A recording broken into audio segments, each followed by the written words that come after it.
suntem într-o de bucurie iarăși la Sibiu. Suntem la momentul în care așteptăm la Biserica de pe strada Vianului sosirea icoanei Maicii Domnului, făcătoare de minuni Eleovritisa. Vedeți dumneavoastră cum le leagă Dumnezeu pe toate, cum ne binecuvintează și cum Maica Domnului mereu este lângă noi, își aduce aminte de sufletele noastre. Nu a plecat bine icoana Maicii Domnului Porfărița, că din nou o altă icoană a Maicii Domnului făcătoare de minuni vine. Ne așteptăm din clipă în clipă la biserica de pe strada Dealului cu multe minuni, cu faceri de minuni extraordinare.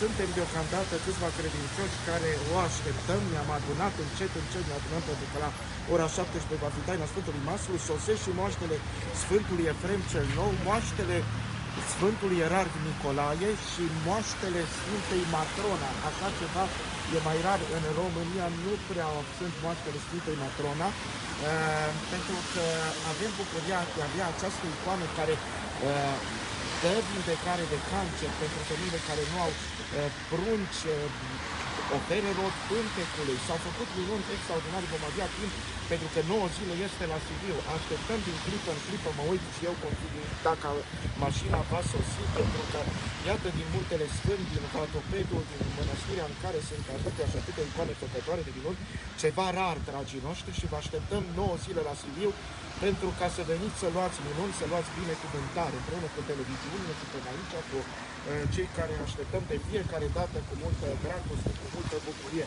Ne uităm dacă mașina este aproape, trebuie să sosească din clipă în clipă. Distribuiți această venire și primire a icoanei făcătoare de minuni a Maicii Domnului la Sibiu, încă un eveniment care vă va pune vrând nevrând pe drumul Sibiului, pentru că cred că nu veți refuza nici unul dintre cei care sunteți în țară un astfel de moment, un astfel de dar extraordinar.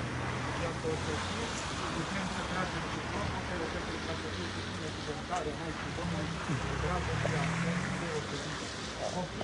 Pentru ca să privim venirea icoanei făcătoare de minuni a Maicii Domnului Eleovritisa, tocmai la Dulce, la biserica de pe strada Vianului.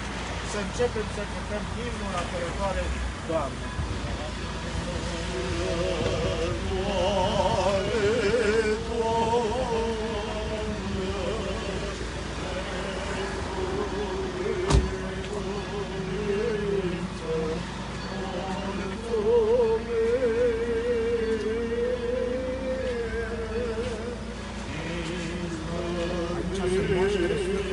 Nicolae, Sfântul Efrem cel Nou și a Sfintei Matrona. Iată icoana făcătoare de minuni, cum este ea cu darul ei extraordinar.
Deosebită de a primi icoana făcătoare de minuni a Maicii Domnului Eleovritisa, care, așa cum vedeți, este îmbrăcată ca un archiereu, cu engolfion pe care numai episcopii îl poartă.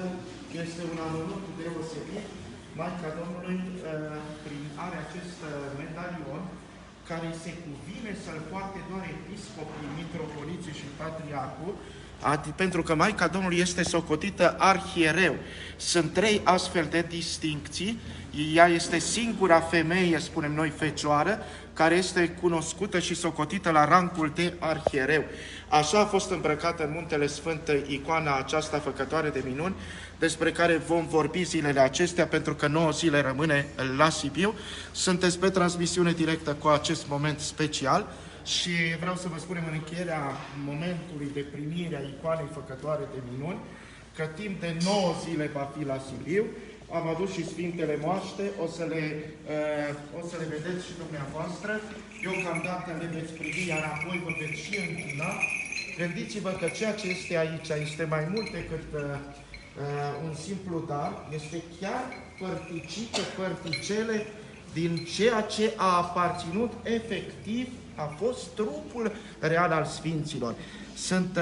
Aici avem de la Sfântul Efrem cel Nou, cu multă emoție deschid, pentru că este o răcliță cu parte din mâna Sfântului Efrem cel Nou. Deocamdată vom lăsa așa cu darul lui Dumnezeu aici pentru ca să se închine, aduse și acestea cu multă dragoste.